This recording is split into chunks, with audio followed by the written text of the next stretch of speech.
Fun times. We good? All right, we are live. All right. Hello, everybody. You have Lisa and Ryan here today, and Cramped in our office. we're crammed in the office, yes, with 4 dogs.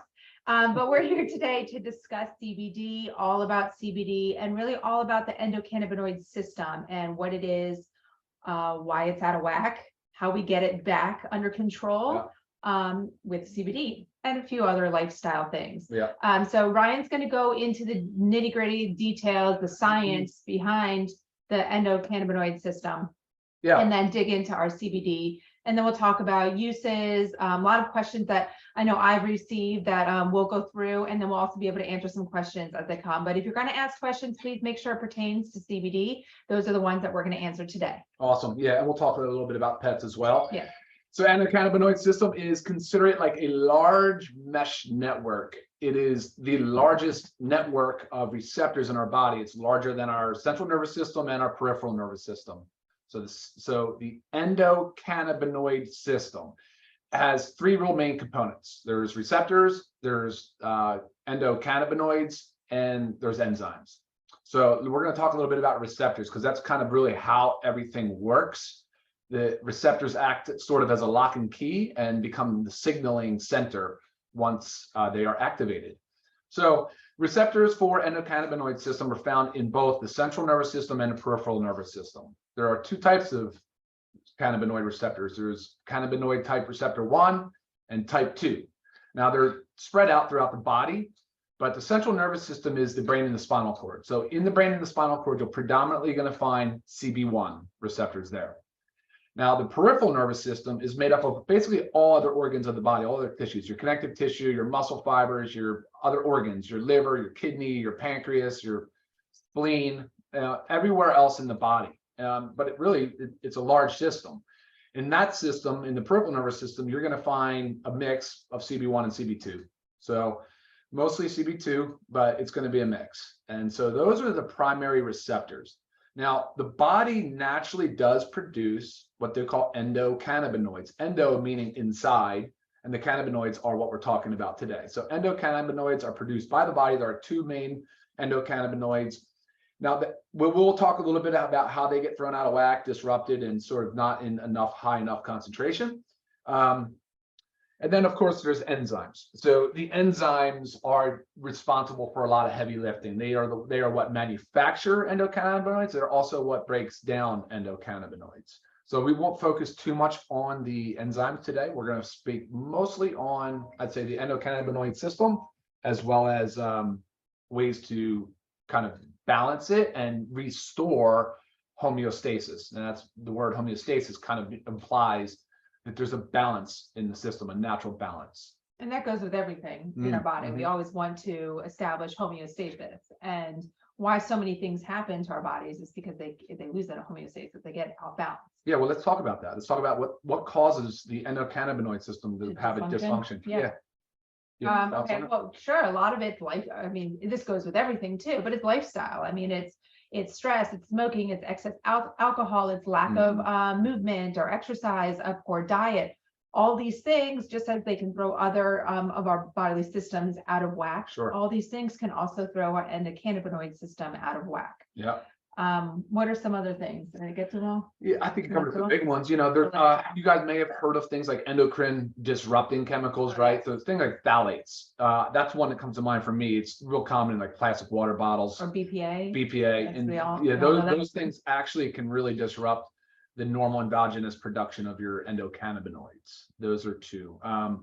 We talked about, like you said, you hit on the big ones: obesity, smoking, excess alcohol, toxins, exposure. You know, that is really where most people get kind of sort of thrown out of whack. Now, it won't just be your endocannabinoid system. It's going to be basically your entire body system, which, depending on the literature that you read and the studies you read, there's a lot of evidence now to suggest that the endocannabinoid system really is the connection, the bridge between brain and body, between the central and the peripheral nervous system, the bridge now. That's really how when I called it a mesh network, it's like you're bringing your different Wi-Fi signals together and kind of making sure they're all communicating well and in balance. That to me is what the endocannabinoid system is responsible for. Right. And we work so hard to balance our other systems in our body to keep those in homeostasis, but most of us don't ever consider, nor do we know about the endocannabinoid system, and that we have to treat that the same exact way. Yeah. And again, that's with, correcting those lifestyle factors as well as supplementing with CBD, just like as we have to supplement with anything else.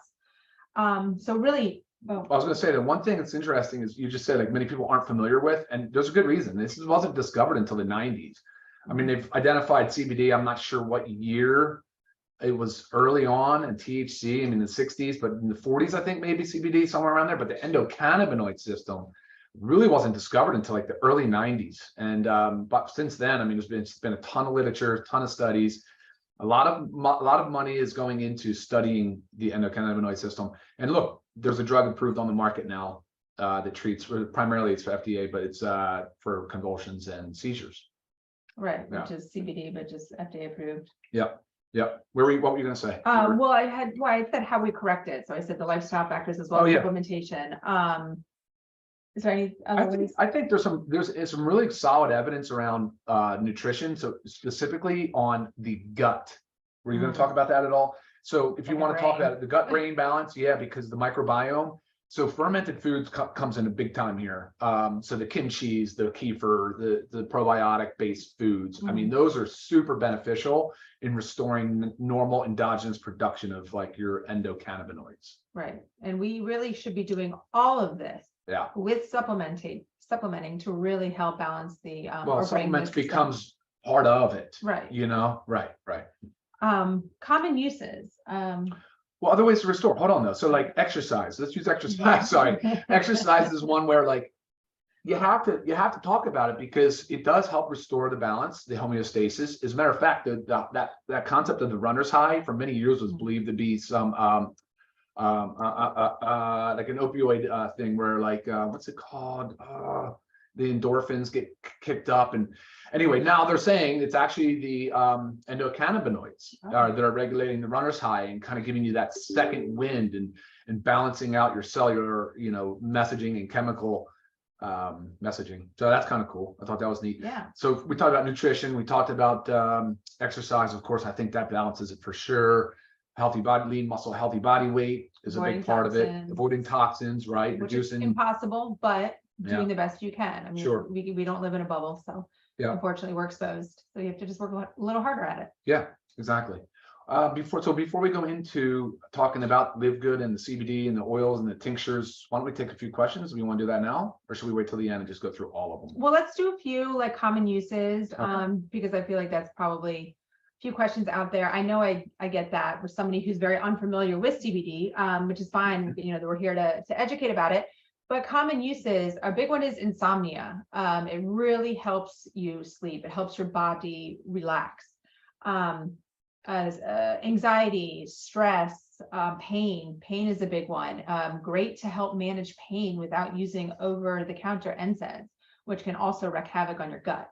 So that's a big one. The dosing on the bottle, is 2 dropperfuls. It's really 1 to 2 times per day, as you can tolerate. Any side effects? Oh, we'll get into that. Yeah, let's all right. So let's go into the CBD oil, and then because we're going to roll through that. That's really going to become like a lot. I would say a lot of content. We're almost at 10 minutes after 12. Like we always say, we kind of try to keep these somewhere around 15 to 20 minutes long. So the LiveGood CBD oil is a full spectrum tincture. So what does full spectrum mean? Full spectrum is the first step from a crude, like a raw crude hemp oil. So full spectrum is the least refined. So what does that mean? Why is that so beneficial? Well, it means that you're not going through a further refinement process, which is good. And the next step would be broad spectrum. And then they go all the way down to an isolate, which is basically just pure CBD. Now, something to keep in mind as we're going through this, CBD itself actually does not interact with those receptors that we talked about. All of the other things do, and they create what's called an entourage effect. So we're going to learn about that now.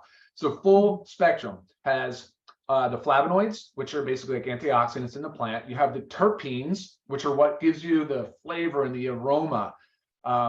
They're organic hydrocarbons that are part of the essential oil of the plant. Like an easy example would be like the rind of a citrus, like something like a lemon. Like if you kind of zested off that rind and smell and the aroma that you get, that is That's kind of the essential oil. Those are the terpenes that are flaring out. So when you smell and you taste the terpenes, your body already starts to sort of respond to it. Terpenes are powerful, powerful stuff.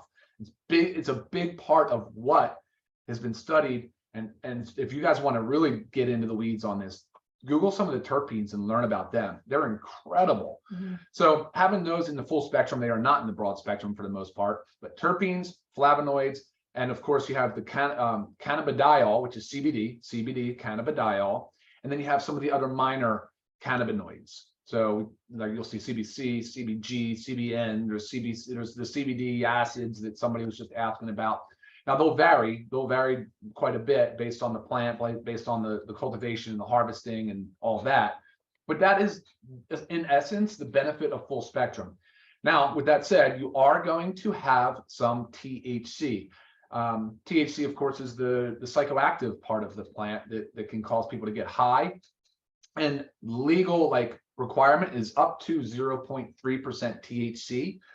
So that potentially could fail you on a drug test. We need to make sure people are aware of that. For people that undergo routine drug screening, it's important to know that full spectrum may contain up to 0.3% THC and potentially could cause a negative or a positive drug screen result. I mean, that's unfortunate, but that's the truth.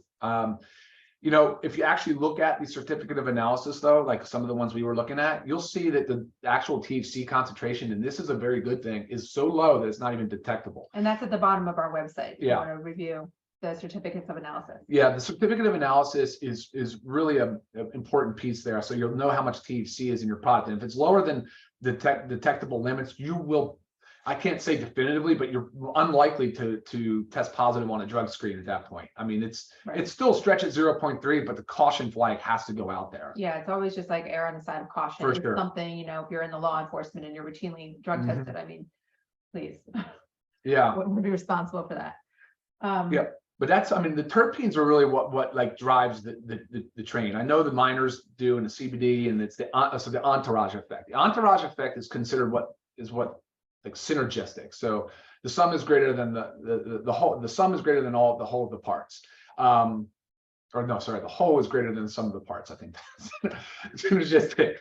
So, but that's really what it is. I mean, the whole idea of this entourage effect is that it kind of it sets up the mesh network to really be optimized for homeostasis. Yeah. That's all the goal. Oh yeah, that's absolutely the goal. So let's talk about strength. Let's talk about dosing. Okay. We'll talk about side effects. Right. So we do have two flavors. So this is our peppermint. Both come in 750.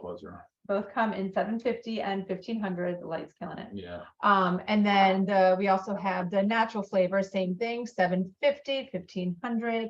Yeah. Peppermint flavor obviously tastes like peppermint, and the natural flavor, it's not unflavored.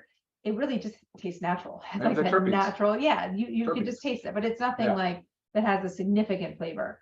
Like I said, 750 and 1500. Why do we have two different doses? When somebody is just starting out off with a CBD, we always recommend just starting low. Start with the 750, work your way up. The dosing is 1 dropper full. So when you do open it up, you will see there's little markers. So 1 milliliter is 1 dropper full. And sometimes you have to give it a few extra squeezes to get it up to the 1 milliliter. But that is the dose. So I always say start with the 750 if this is your first time using it, and then increase as needed because it can be used multiple times a day. Is there an upper limit? No, there's really not. However, CBD can be considered biphasic, which means you could potentially get a different response at low dose as you would at a high dose, not just an amplified dose of what you got at low dose, something very different. Okay. So yeah, you're right on the money though. You start with the 750. So that means 750 milligrams in the whole bottle. And there's 30 milliliters in that bottle. That's 1 ounce. That is 25 milligrams per ml. All right. And there's 30 mLs. So that's your 750 milligrams. Start low, go slow. If you don't know what your dose is, you start low. You can even do a half a dropper full of the 750, and you go slow. You titrate up, and you can kind of find a sweet spot. It is a daily dosing. It's recommended as a daily dosing regimen because again, you're trying to balance and create and optimize that mesh network. And yeah, I think a bedtime dosing is probably ideal just to start with, or at least later in the day or a time when you're not really expected to do much because somnolence or sleepiness could set in. Especially if you're new to it. CBD. Yeah, sure. And then the 1500 milligrams is just really twice the concentration. So it's 1500 milligrams per bottle. That makes it 50 milligrams per milliliter. Obviously a bit greater bang for the buck. But you from a dose titration perspective, you probably would be better suited to start on the low end of 750 and work your way up. Right. And I always recommend holding it under your tongue for 30 seconds before swallowing. That really helps maximize the absorption. Yes. And then quicker as well. So it's like before bed, 30 minutes before bed, just hold it 30 seconds under your tongue. Yes. Talk about the carrier. Carrier oil? Yeah, the MCT. We use MCT oil as our carrier oil that is coconut based. Definitely also had that question a handful of times. Yes. And then the pet. Yeah, we could talk about the pet. Yeah, of course. So we do have a pet. We have a pet. Little Pets 300. This is chicken flavor. My dogs love it. They take it straight. This is not open. They take it straight. Oh, one of them's open. They take it straight from the dropper because the pet dropper is plastic. So it's very nice that they can go straight from it. So boy, let's see if they'll take some. Dapper, you want a little drop? Dapper. Come here, boy. I'm not sure if you'll be able to see them, but come here. You can't see them, but they take it. They take it straight. There it is. They love it. And but the other dogs, the Brittany's been here, they don't like I don't know why they don't take it straight from the dropper. So I just squirt a little bit of it on their food. I mean, maybe okay. So I'm gonna tell you guys that I don't think that's a good idea to Straight do from the dropper? Yeah, because you're introducing bacteria into the product. Okay, that's true. Whoops. Yeah, I mean, we want to maintain cleanliness and not sterility, but you want to keep a clean product and as much as you can. So as much as the dogs enjoy it and it's convenient, especially, and I think actually that dropper on the pet is plastic, so that's a good thing that it won't. Yeah, the other ones are glass, but yeah, so that's beneficial for the pets too, because they're animals, they're mammals just like us, and our furry friends definitely can benefit from it if they're shy with. Right. Yeah. And same thing with the endocannabinoid system. So we don't have to go into detail about that, but common things for using it for dogs. Let's just say hip dysplasia. So they have discomfort from that. As they get older, I know with one of the Brittany's in here, she wasn't sleeping while we've been watching her. So she was getting up to go to the bathroom, needing to go out, but I started giving her CBD and she sleeps through the night, doesn't have any accidents. She's just sleeping sounder. Anxiety, separation anxiety. Huge one with dogs. We used to have a Ridgeback, had major anxiety. I wish we had this pet CBD then. Car rides. Okay, sometimes I know one of ours is in a car ride. I don't know, they stand the whole time. They're not like relaxing. So it could just help them relax. Thunderstorms, fireworks, all common things that we all kind of deal with dogs. And yes, of course, they're not going to hold it under their tongue, but that's fine. It's just, but again, if you're not going to use the dropper, you can just put a few drops in their bowl, or a dropper full in their bowl. And like the other two Brittany's in here, I have to put a little bit of kibble in there and then drizzle it on. So whatever works for your dog. And one of the reasons why we say under the tongue is just that hopefully you get a little bit better absorption. It's difficult. The CBD is not very well absorbed. One of the reasons why MCT is a superior carrier is because it does increase the solubility and the absorption of CBD. And it's a natural based carrier. So we wanted to go with something that we thought was going to give the best absorption and effectively bioavailability. Yeah. Did you look at some questions? Yeah, well, one thing though to keep in mind. All right, so what are some drug interactions? What are some risks? Who should not start? So the CBD is metabolized by the liver. Like I said, the FDA did approve a drug called Epidiolex. It was approved for convulsions and seizures. And you can go on and you can read a little bit about it. So obviously you know that the literature supports the use of it. And there's a lot of off-label uses for it. Obviously, we just went through a bunch of them, probably sleep, pain, mood, and chronic inflammation probably being the big ones there. So as far as who should not start, though, liver disease is a problem. If you've got liver disease or you have been told that you have liver disease, definitely don't start unless you have your provider's permission. You want to see your medical provider on that one. For sure, it's metabolized by the liver, and it actually interacts with some of the enzymes in the liver. So there are certain medications, some medications that can interact, it can cause an interaction with. Basically what happens, CBD can, for the most part, slow down the metabolism of certain drugs. So some drugs mean it. So what that could mean is that it can increase the concentration of certain drugs. That's an easy Google search. Not everything you read online is true, right? It's not, but you're welcome to check with me, and I can give you an official opinion on whether or not that it does interact with a specific drug. That's really the main caution. I mean, other than that, it would just be like test it out, see how you feel, and really go from there. It's a rather benign therapy. I mean, it doesn't. Just yes, this will be recorded. This is being recorded, and it'll be put on the YouTube channel. Yes. Oh, there's one.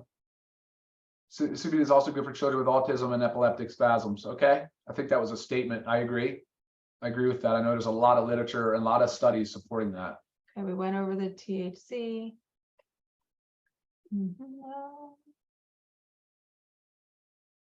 What time before bed? 30 minutes before you're going to fall asleep. Or I take mine just 30 minutes before I get in bed. Time to max concentration in the blood is about 2.5 to 5 hours. There's some variability. I'm glad you said that. If you're going to take it with food, take it with food every night or every time you take it. If you're not, then take it on empty stomach. Be consistent with or without food. Obviously, with food is going to minimize the variability. But if that's cool, if you can do it with food, that would be my suggestion. Stay with food.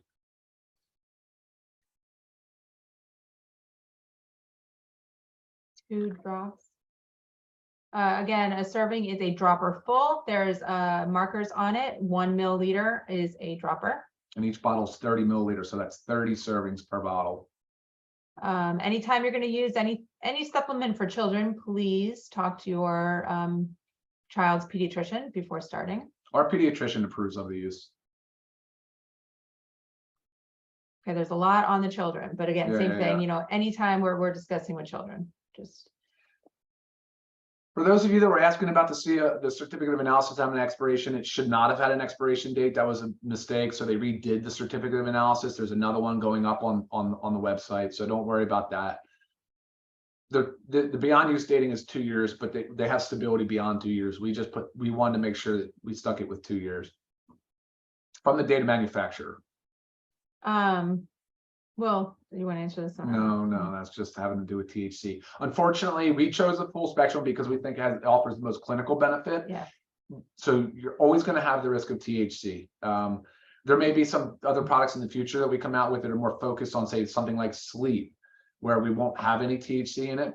But at this time, we don't. I've had this one before. Does it increase appetite?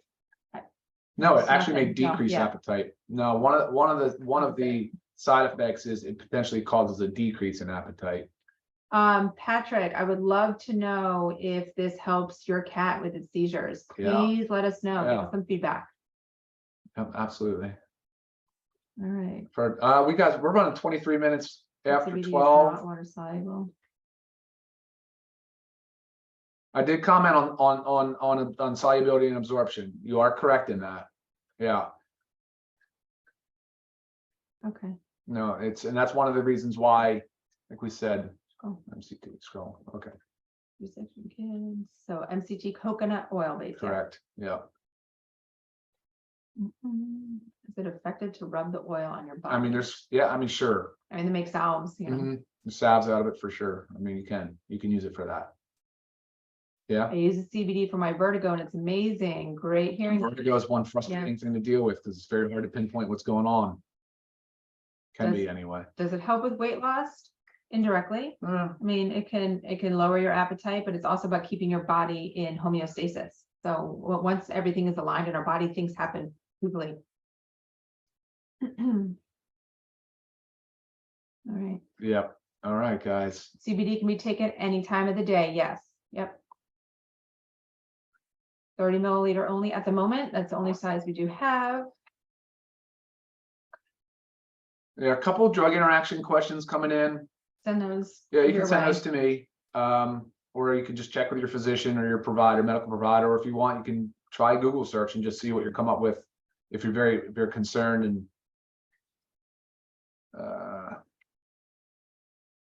all right. Yeah, I think we covered everything. I didn't it really is not have addictive. many. Yeah, no. But not addictive, but you should titrate off slowly. Come down off of it slowly if you are going to discontinue it. Don't abruptly discontinue it. That would not be a good idea. We went over the use. I feel like we're missing something like big. I can't believe what it is.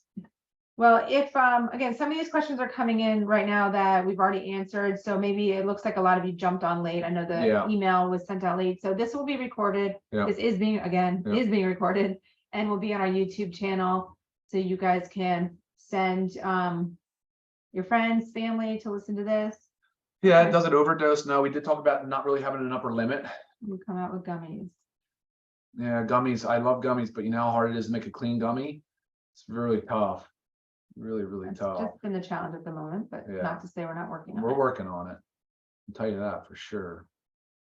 All right, Heather, how do we do? Can you mix it in a drink or a smoothie? Yes. Sometimes at nighttime I put it in tea. I mean, it, you know, again, can't really taste it unless you have the a pharmacist would know better. That's Ryan. Not sure. Oh, you mean probably for drug interactions? Yeah, you're right. Yeah. 100%, Glenda. Thank you. I think that's probably what you mean. A pharmacist. I agree. I'm a pharmacist, and so any drug interaction questions, probably right. Call your pharmacy. Speak with your pharmacist, actually, because I'm not even really legally allowed to give you specific medical advice because you're not under my care. Great comment, Glenda. Love that. Nah, there's Heather. Right on, Heather. All right. All right. Well, I feel like we're missing something. I really do. I mean, I want to dig more into the terpenes and get really more into it, but honestly, that would take a long time. I would take a long time. A lot of them, but like you said, we covered. Google them. I think we covered the big points of it. If you guys have any other questions, you're certainly welcome to follow up with an email. Yep. We'll try to get back to you. All right. Well, it's a Monday, and I hope you guys have an awesome day and a very productive rest of your week. We'll see you back here same time next Monday. All right. Get your CBD. Oh, we didn't go over the prices. What? Oh, well, do you want to? Yeah, always. Oh, okay. Just give me Get tear into it. Give me a second. We don't have it memorized. Do you? Let me get rid of this real quick. There we go. No, I mean, the prices can't be beat. That's what's crazy. When you look at the quality, and by the way, GVB Biopharma is the actual raw ingredient supplier for those of you who have wanted to look at their website and learn a little bit more. They do extensive testing on the raw ingredient. We do extensive testing on the raw ingredient we receive. Then we test our final product before you even get it. And the state of Florida has pretty stringent rules on testing, so we're good there. So okay, so the 750 milligram, $18 for members, $28 for retail. Crazy. I mean, if you know other companies, I'm sure, especially if you've been using CBD, I mean, paying $100 to $150 to $200 for a single bottle. How are you supposed to use that on a routinely basis to actually improve your endocannabinoid system? That's more like you would use it sparingly because you don't want to run out of it and have to buy another $200 bottle of CBD oil again. Sure. And then the $1,500, $26 for members and $36 for retail. Again, I mean, huge savings. And I lost the pet. It was right there. And then the pet CBD, again, just comes in the 300 milligrams. And that one is $14 for members and $22 for retail. So again, it allows you to take this every single day as you're supposed to do to help make a difference in your body. And finally, on the pet CBD, make sure you follow the weight dosing guidance that is on the label, please. That is not just a dropper full like it is, like typically you would with the humans. So please follow the weight-based guidance. Yeah, good point. All right.